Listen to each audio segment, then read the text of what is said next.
What I'm about to tell you will make you question everything you think you know about missing persons cases. 6 years ago, I thought the Turner family simply vanished. I was wrong. In 1987, a perfect American family disappeared without a trace during their spring vacation. No bodies, no clues, no answers. Then, in 1993, I found something in the woods that changed everything. Before we dive deep into this case, hit that subscribe button and ring the notification bell, because what you're about to hear will stay with you long after this video ends. I've been investigating missing persons cases for over 2 decades, and I can tell you this much: families don't just vanish into thin air. There's always something left behind, always a trace, always a clue that points to what really happened. Blood on a doorframe, a torn piece of clothing caught on a branch, footprints leading somewhere they shouldn't. Evidence screams the truth if you know how to listen. But the Turner family case challenged everything I thought I knew about disappearances. When I first heard about them in 1987, I was a rookie detective with the state police, eager to solve cases and make my mark. Fresh out of the academy, full of textbook knowledge and naive confidence that every mystery had a solution waiting to be uncovered. The Turners seemed like a straightforward missing persons case at first glance. A family of 4 from suburban Connecticut who never returned from their spring vacation to a rented cabin in the Adirondack Mountains. Simple enough. Check the hospitals, search the hiking trails, interview the locals. Standard procedure. What started as a routine investigation became an obsession that would haunt me for years, leading me down a path I never expected to walk. The case file grew thicker with each passing month, filled with dead ends, false leads, and theories that led nowhere. Interviews with neighbors who saw nothing unusual, phone records that revealed no suspicious calls, financial records showing no signs of distress or planned disappearance, bank accounts left untouched, credit cards unused, social security numbers never appearing in any system again. But cases like these, they have a way of coming back to you when you least expect it. They lurk in the back of your mind during quiet moments, whispering questions that demand answers you don't have. They follow you home at night, appearing in dreams where you're always just one step behind the truth. Robert Turner was 42 years old, a successful insurance adjuster with a reputation for being meticulous and cautious in everything he did. Colleagues described him as the kind of man who read every contract twice, who kept detailed records of every claim he processed, who never missed a deadline or forgot an appointment. He drove the speed limit, paid his taxes early, and kept emergency supplies in his car trunk year-round. His office was organized with military precision, files labeled and sorted, his desk cleared every evening before he left for home. He'd worked for Mutual Hartford Insurance for 18 years, starting as a claims processor straight out of college and working his way up through dedication and an almost obsessive attention to detail. His wife, Sarah, 38, worked part-time as a school librarian and was known in their neighborhood for her warm smile and her prize-winning garden. She volunteered at the local food bank on weekends and organized the annual block party that brought their entire street together each summer. The kind of woman who remembered everyone's birthdays and always had homemade cookies for new neighbors. She kept detailed records of every book that passed through her library, knowing exactly which students preferred mystery novels and which ones gravitated towards science fiction. Her garden was her pride and joy, featuring carefully planned flower beds that bloomed in succession from early spring through late fall, creating a constant display of color that drew admiring comments from everyone who passed by. Their children, Michael, 16, and Emma, 13, were typical teenagers for the 1980s. Michael played varsity baseball and had been scouted by several college recruiters who were impressed by his batting average and his natural leadership abilities on the field. He was planning to major in business administration and hoped to follow in his father's footsteps in the insurance industry. Emma was involved in the school drama club and had already been cast as the lead in their spring production of Our Town. a role that required her to portray a young woman who dies and returns to observe her family from beyond the grave. She was an honor roll student with a particular talent for creative writing, often contributing stories to the school newspaper that impressed her teachers with their maturity and insight.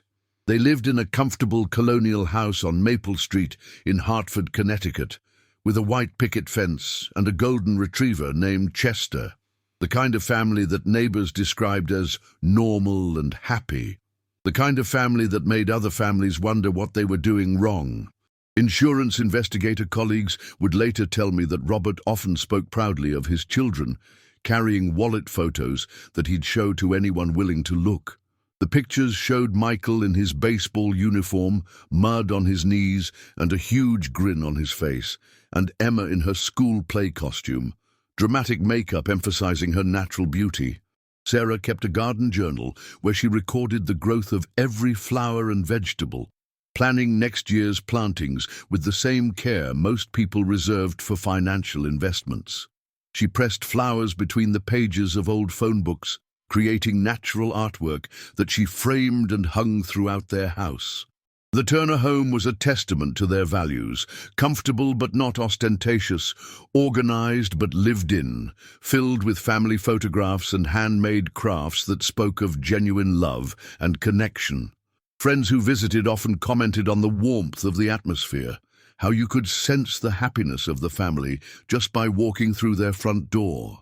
Robert had installed swing sets and a sandbox in the backyard when the children were smaller, and though Michael and Emma had outgrown them, the equipment remained as a reminder of simpler times.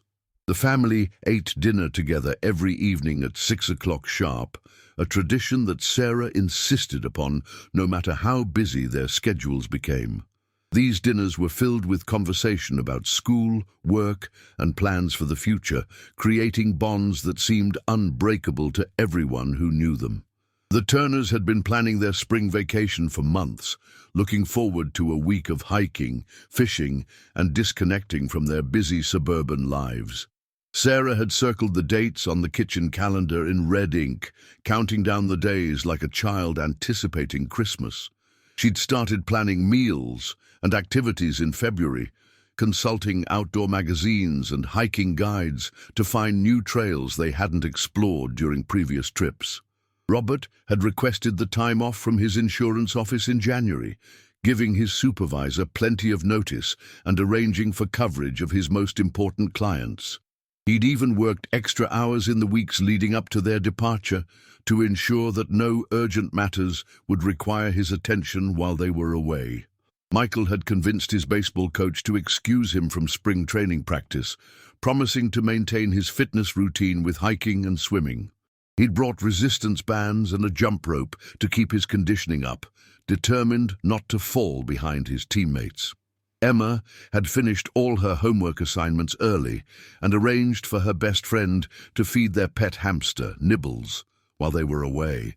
She'd written detailed instructions about Nibbles' care, including his favorite treats and the times he preferred to run on his exercise wheel. They had rented the same cabin for 3 years running, a modest 2-bedroom structure nestled deep in the woods near Lake Champlain. The family had fallen in love with the property during their first visit in 1984, drawn by its isolation and the pristine beauty of the surrounding wilderness. The rental had become an annual tradition, something they looked forward to throughout the year and talked about during family dinners. Sarah had started a vacation photo album that documented their adventures at the cabin, showing how Michael and Emma had grown and changed over the years, against the backdrop of unchanging natural beauty. The cabin belonged to an elderly man named Harold Kingsley, who had inherited the property from his father and rented it out occasionally to help pay for its maintenance. Kingsley's father had built the cabin in the 1940s as a hunting retreat, constructing it with his own hands, using lumber cut from trees on the property. The building was rustic but sturdy, with thick log walls that kept it cool in summer and warm during the spring and fall seasons when it was typically rented. Kingsley would later tell investigators that the Turners were model tenants, always leaving the place cleaner than they found it and never causing any trouble. They paid their rental fees promptly, never complained about the cabin's rustic conditions, and always sent a thank you card after their stays. Sarah had even sent Kingsley homemade jam one year, made from berries she and Emma had picked during their vacation. The jam came with a handwritten recipe and a note expressing how much the family appreciated his willingness to share such a special place with them. Kingsley had been so touched by the gesture that he'd kept the note in his kitchen drawer, reading it occasionally when he felt lonely in his old age. The cabin represented everything the Turner family valued: simplicity, natural beauty, and quality time together away from the distractions of modern life. No television, no telephone, no neighbors to worry about impressing, just the four of them, surrounded by mountains and trees and the peaceful silence of the wilderness. Robert often said that their time at the cabin reminded him of his own childhood summers spent at his grandparents' farm, where days were measured by the position of the sun rather than the hands of a clock. The morning of March 15, 1987, dawned clear and cold, with a forecast promising sunny skies and temperatures reaching into the mid-50s, perfect weather for their planned outdoor activities. The Turner family had been awake since 6 a.m., loading their blue Ford station wagon with supplies for a week-long stay at the cabin. Sarah had spent the previous evening packing enough food for the entire trip, as the nearest grocery store was over 30 miles away through winding mountain roads. She'd filled 2 large coolers with carefully planned meals, including Michael's favorite spaghetti and meatballs and Emma's beloved chocolate chip pancake mix. She'd also packed ingredients for s'mores, a family tradition that had started during their first camping trip together. Robert had checked and double-checked their camping gear, fishing equipment, and emergency supplies. He'd tested the flashlights, counted the batteries, and packed a first aid kit with enough supplies to handle any minor injuries. His methodical nature extended to their vacation preparations, with detailed lists of everything they needed and backup plans for various weather scenarios. The family had planned to spend their days hiking the numerous trails around the lake, and their evenings playing board games and reading by the fireplace. Michael had brought his baseball glove, hoping to practice his throws with his father against the cabin's back wall. He'd also packed his baseball cards, planning to organize them during the quiet evening hours. Emma had packed a stack of mystery novels she'd been wanting to read, including several Agatha Christie titles and a new book called The Name of the Rose that her English teacher had recommended. She'd also brought her journal, where she recorded her thoughts and observations about their family adventures.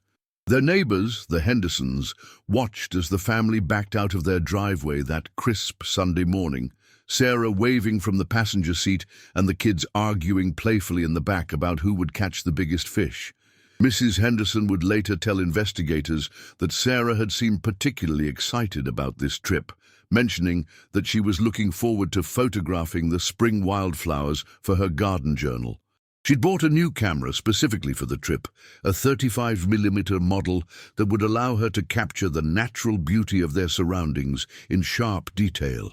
It was a scene of domestic normalcy that would be replayed countless times in the minds of everyone who knew them, searching for any sign, any hint of what was to come. The morning was so ordinary, so typical of any family beginning a vacation, that it seemed impossible anything terrible could happen.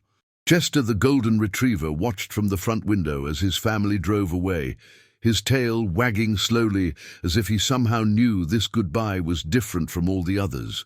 The dog would wait by that window for weeks after the family's disappearance, refusing to eat properly and whimpering softly whenever a car turned into their driveway. Mrs. Henderson would later say that Chester seemed to be mourning, as if he understood on some instinctual level that his family was never coming home. The drive to the cabin took approximately 4 hours through increasingly remote mountain roads that wound through small towns and dense forests. The Turner family had made this journey several times before and knew the route well, But this year, Robert had decided to take a slightly different path that would allow them to see more of the spring scenery. They drove through Hartford's suburbs, past strip malls and housing developments, watching as the landscape gradually transformed from urban sprawl to rural farmland and eventually to the wild mountains of the Adirondacks. Sarah had brought a thermos of coffee and a bag of her homemade oatmeal cookies, which the family shared as they drove through towns with names like Eagle Bridge and Hoosick. The cookies were still warm from the oven, filling the car with the comforting smell of cinnamon and brown sugar. Michael and Emma took turns choosing radio stations, alternating between Michael's favorite rock music and Emma's preferred pop songs. The radio reception became increasingly spotty as they drove deeper into the mountains, with static occasionally interrupting their favorite songs. The family played word games and shared stories about previous camping trips, with Robert reminding everyone about the time 2 years earlier when a curious raccoon had managed to get into their cooler and steal an entire package of hot dogs. Emma laughed about the morning they'd discovered the raccoon's theft, finding hot dog packages scattered around their campsite like evidence of a bizarre picnic. They stopped for gas and snacks in a small town called Pine Ridge, about 40 minutes from their destination. The gas station was one of those old-fashioned places with full service, where an attendant filled your tank and cleaned your windshield while you sat in the car. The gas station attendant, a teenager named Danny Walsh, would later remember serving them because Emma had complimented his rock band t-shirt, a Black Sabbath concert shirt that his older brother had given him. Danny was 17, working at his uncle's gas station to save money for college, and he rarely received compliments from customers about his taste in music. Most adults seemed to disapprove of his long hair and heavy metal shirts, so Emma's friendly comment stuck in his memory. According to Walsh, the family seemed excited about their vacation, with Michael asking about local fishing spots and Robert studying a trail map he'd purchased inside the station's small convenience store. Michael was particularly interested in finding spots where the bass fishing was good, having heard from friends at school that the Adirondack lakes were full of trophy-sized fish. Robert had spread the map across the car's hood, tracing potential hiking routes with his finger, while Sarah and Emma browsed the station's small gift shop. Sarah had bought postcards featuring pictures of local wildlife, planning to send them to relatives back home. The postcards showed deer drinking from mountain streams, bears foraging for berries, and eagles soaring over pristine lakes. She'd always been diligent about keeping in touch with extended family, sending updates about their travels and adventures. Emma had selected a small dream catcher from the gift rack, fascinated by the Native American legend the shopkeeper had told her about bad dreams being caught in the web while good dreams passed through to the sleeper. The dream catcher was made with white feathers and blue beads, and Emma had immediately decided to hang it above her bed at the cabin. They left Pine Ridge around 2:30 p.m., their car loaded with supplies and their spirits high with anticipation. Danny Walsh watched them drive away, noting how the parents seemed relaxed and happy, how the kids were laughing in the back seat. He remembered thinking that they looked like the perfect American family, the kind he hoped to have someday when he was older. It was the last confirmed sighting of the Turner family alive, a moment frozen in time that would be analyzed and reanalyzed by investigators for years to come. The cabin was located at the end of a dirt road that wound through dense forest for nearly 3 miles before opening into a small clearing beside the lake. The road was barely wide enough for one car, with overhanging branches that scraped against roof racks and mirrors, creating a tunnel-like effect that made visitors feel as though they were entering another world. There were no other cabins or houses within a 5-mile radius, which was exactly what the Turners loved about the location. They valued the privacy and the chance to truly disconnect from the outside world, to experience the kind of solitude that was becoming increasingly rare in modern America. The cabin had no telephone, and cell phone coverage was non-existent in that part of the mountains. This isolation was both the cabin's greatest attraction and, as investigators would later realize, its greatest danger. Harold Kingsley had always been proud of the property's remoteness, believing that true relaxation could only be achieved away from the constant interruptions of modern technology. The cabin itself was modest but comfortable, with a stone fireplace that dominated the main room, a small kitchen equipped with basic appliances, and 2 bedrooms barely large enough for twin beds. The bathroom featured an old-fashioned clawfoot tub and a sink with separate hot and cold water taps. Windows on all sides provided panoramic views of the surrounding forest and lake, making occupants feel as though they were living inside a nature documentary. Previous guests had left their mark on the cabin in small ways. Carved initials in the wooden walls, books abandoned on shelves, board games with missing pieces that somehow still provided hours of entertainment. When the Turner family failed to return home on March 22nd as scheduled, their friends and neighbors initially weren't concerned. Robert had mentioned to his brother that they might extend their stay if the weather was particularly nice, and it wasn't unusual for the family to lose track of time when they were enjoying their vacation. The cabin's isolation meant that communication was impossible, so extending their stay would require them to simply not show up as planned. Sarah had mentioned to several friends that she was looking forward to completely disconnecting from her normal routine, to spending days without worrying about schedules or obligations. But when Robert failed to show up for an important client meeting on March 23rd and Sarah missed her scheduled shift at the school library, alarm bells began to ring. Robert's supervisor at the insurance company called the Turner home repeatedly, growing increasingly concerned when no one answered. Sarah's colleagues at the school were equally worried, as she had never missed work without calling ahead, not even when she'd been sick with the flu the previous winter. Robert's brother, David Turner, called the state police that evening after being unable to reach the family and getting no answer at the cabin's landline. David knew his brother well enough to understand that Robert would never miss important commitments without calling ahead, regardless of how much he was enjoying his vacation. He provided the police with directions to the cabin and insisted that something was wrong.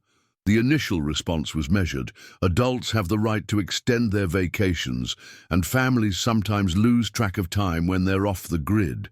Desk sergeants had heard similar concerns hundreds of times before, usually from worried relatives who didn't understand that vacationing families often chose to ignore their normal schedules. But David Turner was persistent, explaining his brother's character and emphasizing that missing the client meeting was completely out of character. He convinced the dispatcher to send an officer to check on the family's welfare. The first responding officer, Sergeant Mike Rodriguez, made the drive to the cabin on the morning of March 24th, expecting to find a family who had simply lost track of time or perhaps had car trouble.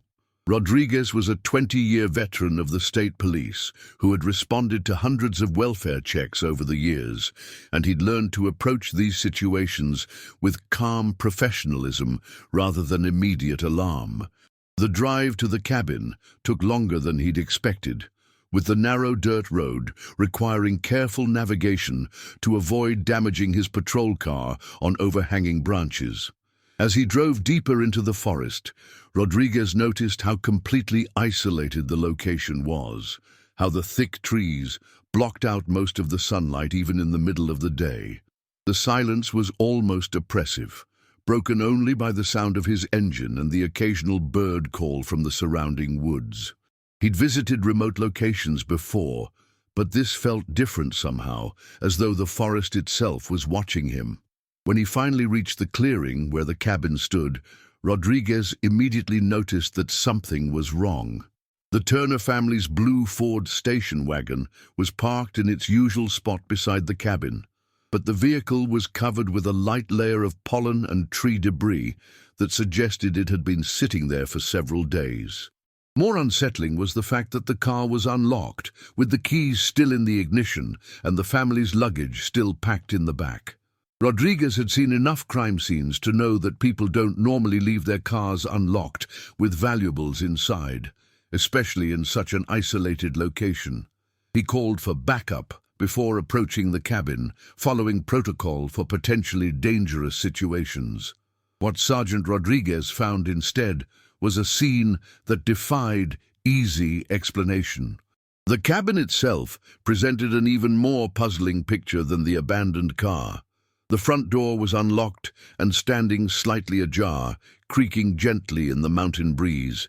There were no signs of forced entry, no splintered wood or broken locks that might indicate violence. Inside, Rodriguez found what appeared to be the remnants of a normal family vacation. Clothes were neatly folded in the dresser drawers. Toiletries were arranged in the bathroom, and the kitchen showed signs of recent meal preparation. A half-finished jigsaw puzzle sat on the dining room table with pieces scattered as if someone had been working on it recently. The puzzle depicted a lighthouse on a rocky coast, with about 2/3 of the image completed. Coffee cups sat on the counter beside the sink, with dried coffee residue indicating they'd been sitting there for several days. The beds were unmade, but showed no signs of struggle, and Emma's mystery novels were stacked on the nightstand with bookmarks still in place. Her journal lay open beside the books, with the last entry dated March 17th describing a beautiful sunset over the lake. Most unsettling of all, the family's fishing gear was missing, along with their hiking boots and Michael's baseball glove. Their coats hung on hooks by the door, but their lighter jackets were gone, suggesting they'd dressed for outdoor activity. Rodriguez spent over an hour documenting the scene, taking photographs and notes that would become crucial evidence in the investigation. The cabin felt frozen in time, as though the family had simply stepped outside for a walk and might return at any moment. But there was something else, something Rodriguez couldn't quite put his finger on. The silence felt wrong somehow, too complete, too final. The initial search for the Turner family began immediately, with local law enforcement and volunteer search teams combing the dense forest surrounding the cabin. The theory was that the family had gone hiking or fishing and had encountered some kind of accident. Perhaps someone had fallen and been injured, and the others had gone for help. This scenario made sense given the missing outdoor gear and the family's known love of hiking. But as hours turned into days and days turned into weeks, no trace of the Turners was found. Search dogs picked up scent trails that led in multiple directions from the cabin, but invariably ended at rocky creek beds or dense thickets where the trail went cold. The dogs seemed confused by the various scents, as though the family had walked in circles or had deliberately tried to obscure their path. Helicopters equipped with thermal imaging flew grid patterns over hundreds of square miles of wilderness, but detected no signs of human life. The aerial searches revealed just how vast and impenetrable the forest truly was, with thousands of acres of dense trees and steep ravines where a family could disappear without a trace. Divers searched the deeper parts of Lake Champlain, while ground teams used metal detectors to search for fishing equipment or other belongings. The lake was deceptively deep in places, with underwater caves and crevices that could easily hide evidence. Ground search teams worked methodically through the forest, but the terrain was challenging and dangerous, with steep cliffs, fast-moving streams, and areas of unstable ground that could trap unwary searchers. The search was one of the most extensive in the region's history, involving over 200 volunteers and lasting nearly 6 weeks. Local newspapers covered the search efforts daily, and the story attracted attention from television news crews who filmed dramatic footage of helicopters and search dogs working through the wilderness. But despite their efforts, the Turner family had seemingly vanished without leaving behind a single clue about what had happened to them or where they had gone. The search teams found no clothing, no personal belongings, no signs of a struggle or accident. It was as though the family had been lifted off the face of the earth by some unseen force. Volunteers began to whisper among themselves about the impossibility of 4 people disappearing so completely in such a short time. Even if the family had encountered wild animals or had fallen into the lake, there should have been some evidence left behind. Search coordinators expanded their efforts beyond the immediate area around the cabin, checking abandoned mining shafts, old logging roads, and remote campsites throughout the region. They interviewed local hunters and hikers who might have seen the family, but no one remembered encountering them during the crucial time period. The case began to attract attention from paranormal investigators and conspiracy theorists, who claimed that the Adirondack Mountains were a hot spot for mysterious disappearances. These amateur sleuths proposed theories involving everything from alien abduction to government cover-ups, but serious investigators dismissed such speculation as unhelpful sensationalism. The search efforts gradually wound down as it became clear that traditional methods were not going to locate the missing family. The last organized search took place in early May, nearly 2 months after the disappearance, when melting snow revealed areas that had been inaccessible during the initial efforts. But even this final search produced no new evidence or clues. As the initial search efforts wound down without success, the investigation shifted focus to other possibilities. Detectives began looking into the family's background, searching for any indication that they might have staged their own disappearance or that they were fleeing from some kind of trouble. This line of investigation was standard procedure in missing persons cases, but it felt almost insulting to those who knew the Turners well. Robert's financial records were examined in detail, revealing a man who lived comfortably within his means and had no significant debts or financial pressures. His insurance company colleagues were interviewed extensively, and all confirmed that Robert was a respected employee with no known enemies or professional conflicts. Sarah's life was similarly scrutinized, with investigators examining her work at the school library and her volunteer activities in the community. They found a woman who was universally liked and respected, with no indication of secret problems or hidden stresses. The children's school records and friendships were reviewed, but Michael and Emma appeared to be well-adjusted teenagers with normal social lives and academic performance. But cases like these required investigators to consider every possibility, no matter how unlikely. Could Robert have been embezzling money from his insurance company? Could Sarah have been having an affair? Could the family have been involved in illegal activities that forced them to flee? Each of these theories was thoroughly investigated and ultimately dismissed for lack of evidence. Bank records showed no unusual transactions, phone records revealed no suspicious calls, and interviews with friends and neighbors painted a picture of a family that was genuinely happy and stable. Investigators also explored the possibility that the family had been the victims of foul play, perhaps encountering dangerous individuals while hiking or fishing in the remote wilderness. This theory seemed more plausible given the isolation of the cabin and the fact that the family's outdoor gear was missing. The Adirondack region had a small but persistent problem with marijuana cultivation on remote properties, and growers were known to be protective of their operations. Could the Turner family have stumbled upon such an operation and been killed to protect the secret? Investigators identified several known drug operations in the area and interviewed their suspected operators, but found no evidence linking any of them to the disappearance. They also considered the possibility that transient criminals might have been in the area, perhaps escaped prisoners or drifters who saw the isolated family as easy targets. But again, there was simply no evidence to support this theory. No blood, no signs of struggle, no witnesses who had seen strangers in the area around the time of the disappearance. The case began to take on an almost supernatural quality, as if the Turner family had simply stepped out of reality and into some parallel dimension where they could never be found. Frustrated investigators began to question their own abilities, wondering if they were missing something obvious or if this case was truly unsolvable. The lack of physical evidence was maddening, creating a mystery that seemed designed to drive investigators to distraction. Some detectives privately began to wonder if they were dealing with something beyond their understanding, a force or phenomenon that couldn't be explained by conventional investigative methods. The months following the disappearance were brutal for everyone involved in the investigation.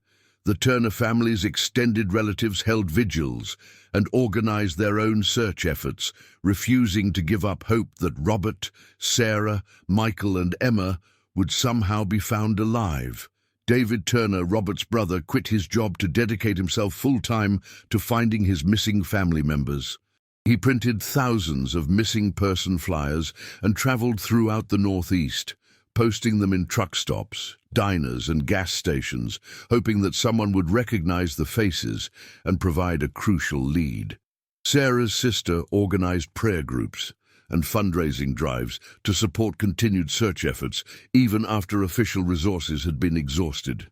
The children's school dedicated their spring play to Michael and Emma, with Emma's understudy delivering her lines in Our Town with tears streaming down her face. The media attention was intense at first, with reporters descending on the small mountain community and turning the family's tragedy into a national news story. Television crews filmed stand-ups in front of the cabin, with correspondents speaking gravely about the mystery that had baffled investigators. Newspaper reporters interviewed everyone who had ever known the Turners, searching for any detail that might explain their disappearance. The Hartford Courant ran daily updates on the search efforts, while the New York Times featured the case in their Sunday magazine section. But as weeks turned into months with no new developments, the media attention gradually faded, and the case was relegated to the back pages of local newspapers. The public's attention span was limited, and other tragedies and mysteries soon captured the headlines. The Turner family became yesterday's news, remembered only by those who had known them personally and the investigators who couldn't let the case go. The cabin owner, Harold Kingsley, stopped renting the property to other families, unable to bear the thought of strangers sleeping in the beds where the Turners had spent their last known night. The building began to deteriorate as Kingsley aged and could no longer maintain it properly, becoming a lonely monument to a family that had simply vanished into the wilderness. Kingsley would sometimes drive to the property and sit in his car, staring at the cabin and wondering what had happened to the nice family who had sent him homemade jam. He'd received calls from paranormal investigators and true crime enthusiasts wanting to rent the cabin, but he'd refused all such requests, feeling that allowing sensation seekers to exploit the tragedy would be disrespectful to the Turners' memory. The local community was deeply affected by the disappearance, with residents installing better locks on their doors and being more cautious about hiking alone in the remote areas around the lake.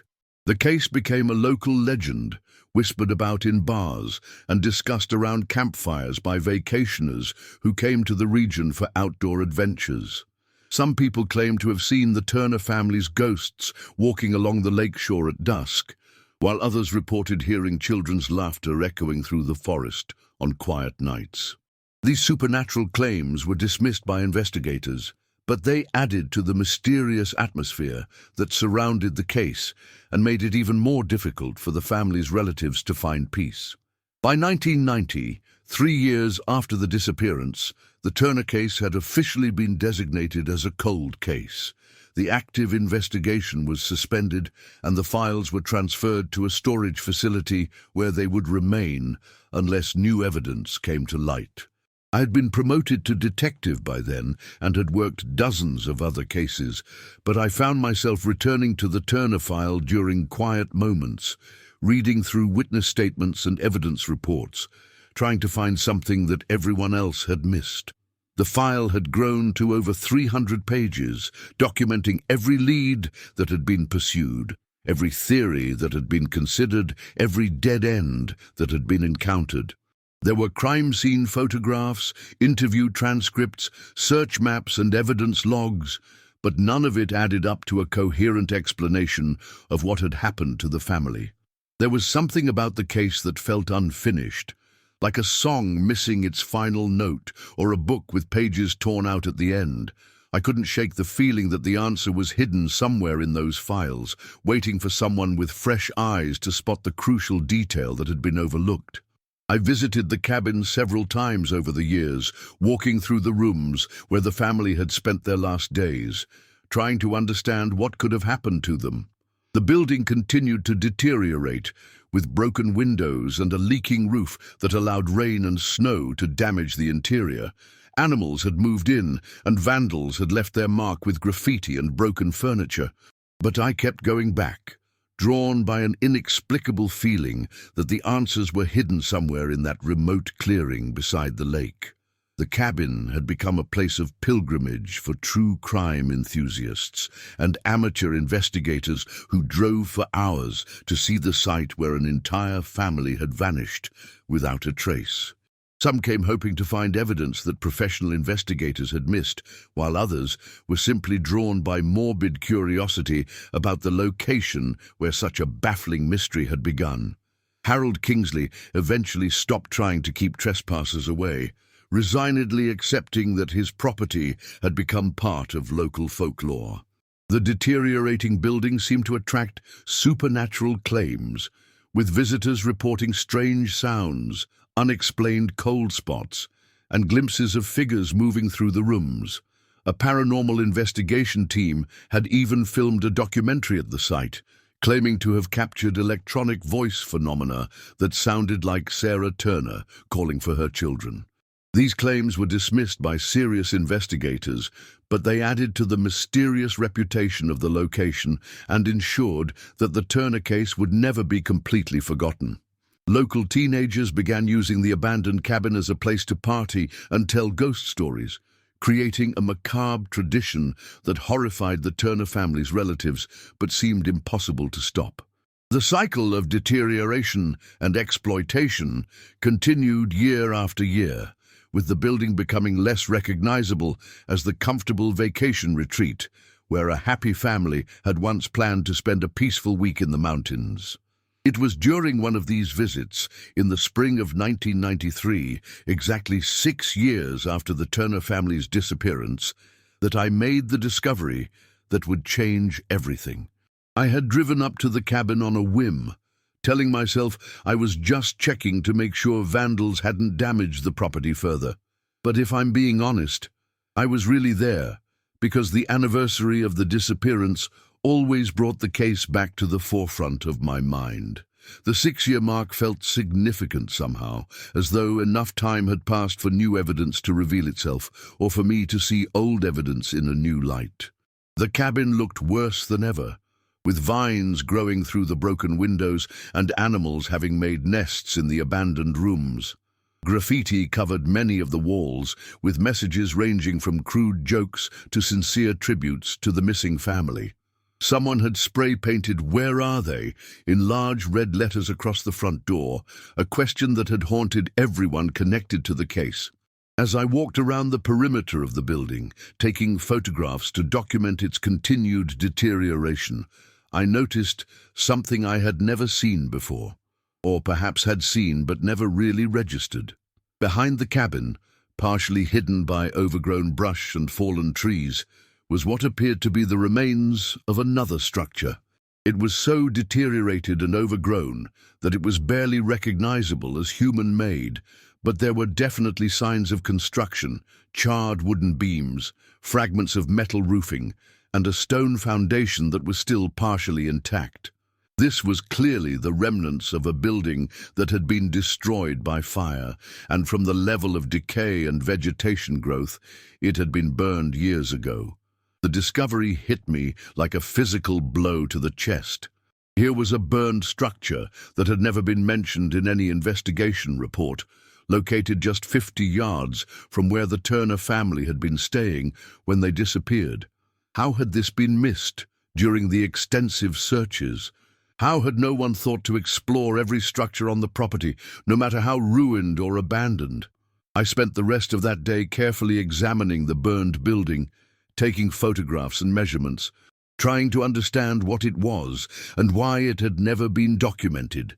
The structure appeared to have been roughly the same size as the main cabin, positioned about 50 yards behind it and connected by what might have been a walking path, though it was now completely overgrown. The fire had been intense enough to collapse most of the roof and walls, leaving only the stone foundation and some of the larger support beams as evidence of what had once stood there. As I cleared away some of the vegetation and debris, I found fragments of household items that made my blood run cold. Pieces of dishes, scraps of fabric, and what appeared to be the remains of furniture were scattered throughout the ruins.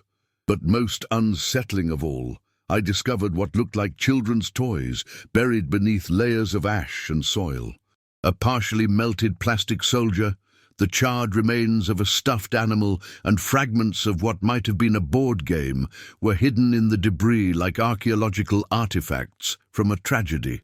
These items were clearly old, showing signs of exposure to the elements for many years, but they were definitely newer than the burned structure itself. Someone had been living in this burned-out building, or at least spending time there, after the fire had destroyed it. And given the types of toys and personal items I was finding, it seemed likely that children had been involved. The implications of this discovery were staggering and terrifying. Could the Turner family have discovered this burned structure during their vacation? Could they have found someone living there, someone who didn't want to be discovered? The thought sent chills down my spine as I imagined the family stumbling upon this hidden shelter during what they thought was an innocent hiking trip. The toys suggested that whoever had been living in the ruins had children with them, or had at least been taking care of children. Were these items connected to previous disappearances that had never been reported? Had other families vanished in these woods, their fate covered up by someone who was using the remote location for purposes too terrible to imagine? I carefully collected samples of the artifacts I'd found, placing them in evidence bags and labeling them with the date and location of discovery. But I knew that after 6 years of exposure to the elements, any forensic evidence would be severely degraded. DNA analysis might be possible on some materials, but the chances of obtaining usable results were slim. The metal toy soldier was the best preserved item, with enough intact surface area that fingerprints might have survived, though again the chances were minimal after so many years outdoors. The more I examined the burned structure, the more questions arose. The fire had clearly been intentional. The pattern of burn damage suggested that accelerant had been used to ensure complete destruction. This wasn't an accidental fire caused by a lightning strike or an overturned lantern. Someone had deliberately burned this building, probably to destroy evidence of whatever had been happening there. But when had the fire occurred? The level of vegetation growth and structural decay suggested it had happened many years ago, possibly decades. Had the Turner family discovered this burned-out shelter during their 1987 vacation and encountered whoever was using it as a hideout?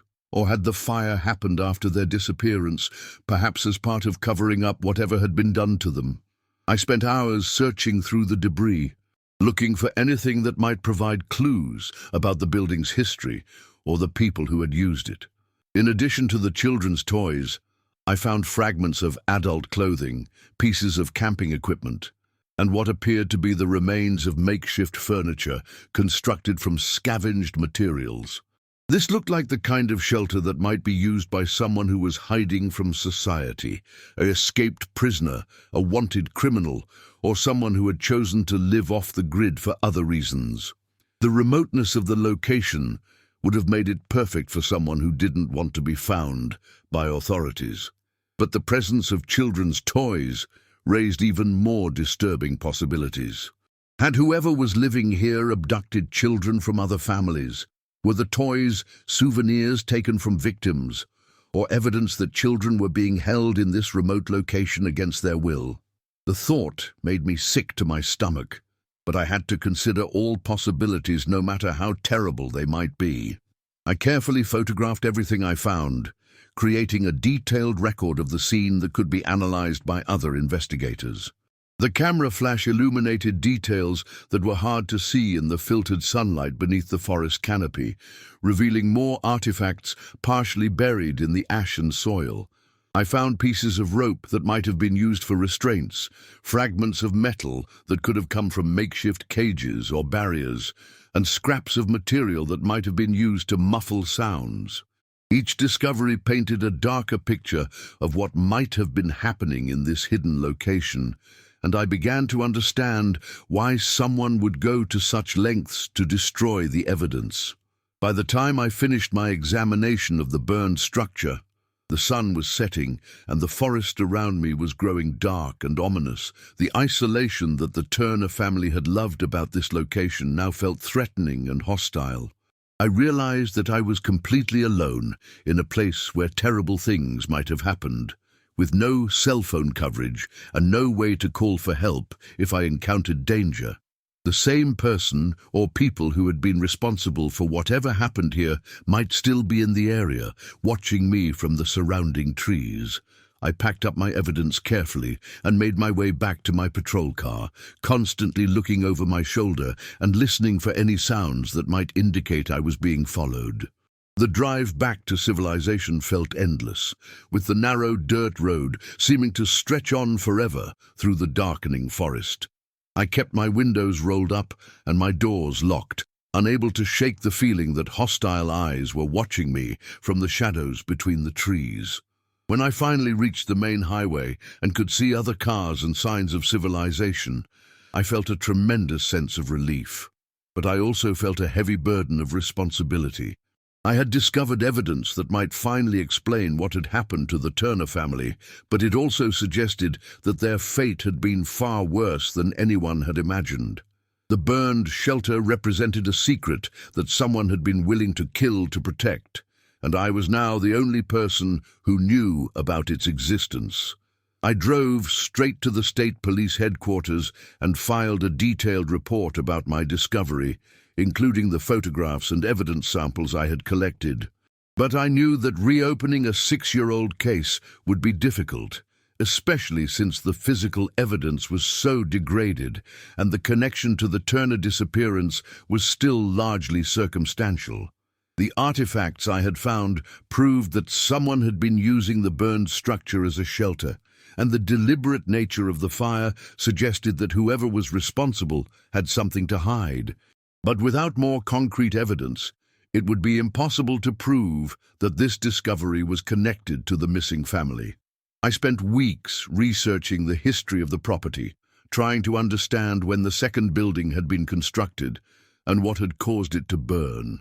County records showed that Harold Kingsley's father had built a small guest cottage on the property in the 1940s, intended as additional accommodation for hunting parties and large groups of visitors.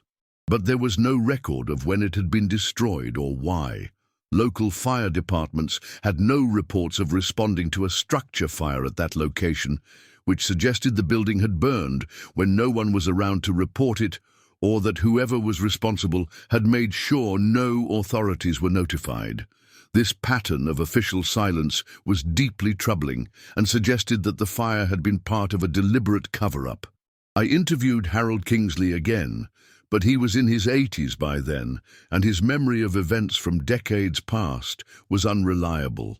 He vaguely remembered his father mentioning a second building on the property, but he had never paid much attention to that part of the land and had assumed any structures there had been demolished years ago.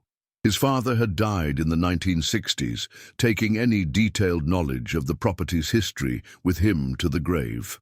The more I investigated, the more convinced I became that someone had been using the burned cottage as a shelter, someone who wanted to remain hidden from the outside world. The remoteness of the location and the dense forest cover would have made it perfect for illegal activities or for hiding from law enforcement. And when the Turner family stumbled upon this secret during their innocent vacation, they had paid the ultimate price. But proving this theory would require evidence that simply didn't exist anymore. The fire had destroyed any forensic evidence that might have linked the shelter to specific individuals, and 6 years of weather and wildlife had contaminated whatever remained. The children's toys I had found could have come from anywhere, and there was no way to prove they were connected to the Turner family or to any other missing persons cases. I felt like I was holding puzzle pieces that clearly belonged to a larger picture, but too many pieces were missing to ever see the complete image. But even with this new evidence, I was no closer to understanding what had actually happened to the Turner family or who was responsible for their disappearance. The burned cottage raised more questions than it answered, and without any living witnesses or physical evidence that could be analyzed, the case remained as baffling as ever. I filed a supplemental report documenting my discovery, but by then the original investigators had retired or moved on to other departments, and there was little appetite for reopening a 6-year-old cold case based on circumstantial evidence. The department was dealing with current crimes and active investigations, and allocating resources to a cold case with limited prospects for resolution was difficult to justify. My superiors acknowledged the significance of the discovery, but explained that without new leads or witnesses, there was little they could do to advance the investigation. The Turner family remained missing, their fate unknown, their story incomplete. And somewhere out there, possibly still alive, possibly long dead, were the answers to questions that had consumed me for years.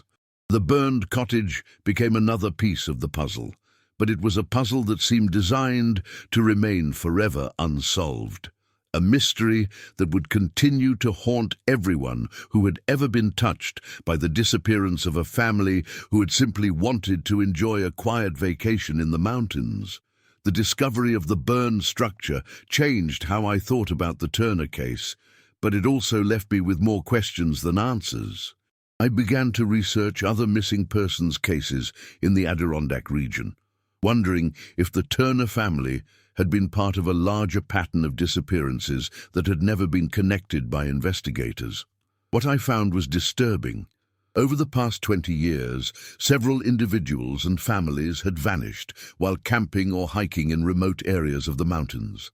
Most of these cases had been attributed to accidents, people falling off cliffs, getting lost in the wilderness, or drowning in deep lakes.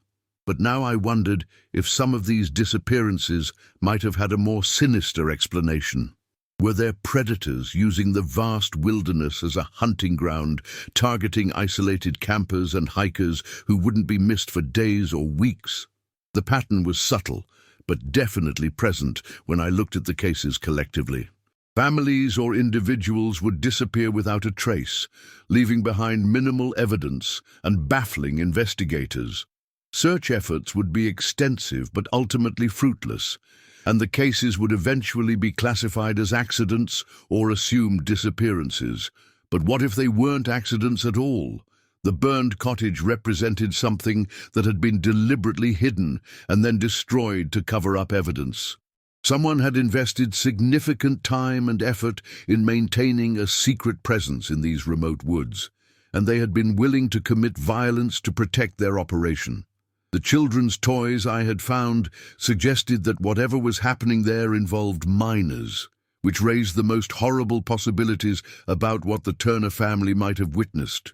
Had they stumbled upon a child trafficking operation, a kidnapping ring, some other form of organized criminal activity that required the complete elimination of witnesses? The isolation of the mountains would have made such operations nearly impossible to detect, and the vast wilderness would have provided unlimited opportunities for disposing of evidence. The thought that an entire family had been murdered to protect such a secret was almost too terrible to contemplate, but it was the only theory that explained all the evidence I had discovered. Years passed, and the Turner case faded further into history. I retired from the state police in 2001, but I never stopped thinking about the family that had vanished without a trace. I kept copies of all the case files and continued to research similar disappearances, hoping that someday new evidence would emerge that would finally provide answers.